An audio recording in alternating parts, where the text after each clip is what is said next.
Pretty safe to say, few elite athletes ever spent time in places like this. But discus thrower Wolfgang Schmidt, who grew up in communist East Berlin, spent 15 months in prison for wanting to defect from East Germany. He was sure he'd never throw the discus again. Listen to the noise. We were with Wolfgang on his first trip back to that cell. It's different now. It's different now. He was once the pride of East Germany, an Olympic silver medalist in the discus at age 22, the world record holder at 24. As the son of a high-ranking track official, he led the pampered life of the sports elite.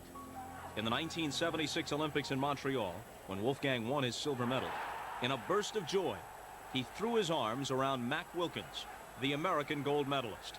The East German authorities saw it as Wolfgang's first offense. We had the order not to stay in touch and not to keep touch with Western athletes, for example.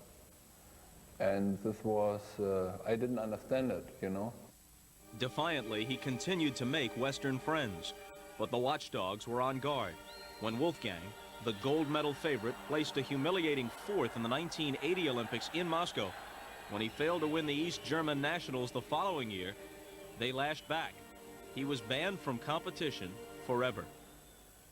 At this day, when they told me that active sport is over for me, I felt if I can do it here, then now I have to go away from here and I have to do it somewhere else. Defection became his only goal, to escape the country that gave him his sport and now had stolen it back. It was all he thought about, and dangerously all he talked about. On July 2nd, 1982, as he drove through these very streets in East Berlin, Wolfgang was surrounded by the secret police and then taken to jail. Here, Wolfgang returns to the prison, now shut down, the place he spent miserable nights and long gray days. This was a favorite place of me because here I saw a top of a tree. So, and I had something green here. He was held 15 months. In the end, what freed him was a lie. He simply said he'd changed his mind. I know that I never like to live more in this country. But I had to say, okay, I give up my goal. I stay here because they would really break me in the prison. He's left the painful memories on the pages of his autobiography. In 1987, he was finally allowed to emigrate, and today he lives alone in Stuttgart. At age 38, he was training for his first Olympics in 12 years when a shoulder injury kept him from qualifying for the team.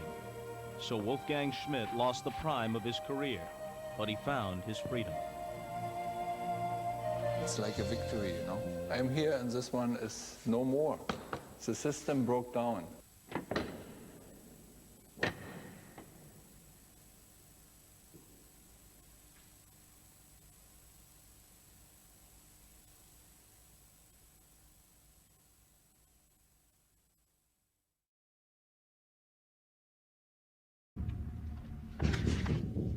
I'll be back.